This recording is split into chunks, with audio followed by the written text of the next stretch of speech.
So all after I connect it to my charger, you can see this pop up where I can reset my Apple Watch, which means that it is going to erase the Apple Watch passcode or password.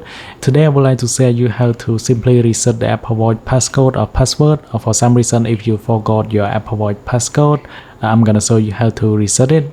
It is very simple and easy.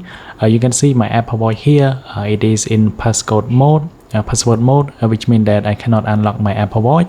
And now in order to reset it, all you have to do is just hold down the power button. Just hold on like a few seconds. You're gonna see it pop up just like that. And now all you have to do is just hold down the digital ground, and like for a few seconds it's gonna pop up this. So because my Apple Watch is low battery mode, so I need to connect it into the charger first. And now let me connect it. So all after I connect it to my charger, you can see this pop up where I can reset my Apple Watch, which means that it is going to erase the Apple Watch passcode or password.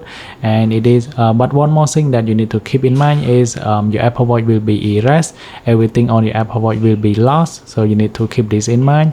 And after that, after the reset, make sure you set up your Apple Watch, connect it back to your iPhone, and that's it. Just like that, and now you will be able to use your Apple Watch again. Thanks for watching. I hope you like this video. Then I will see you guys in the next one.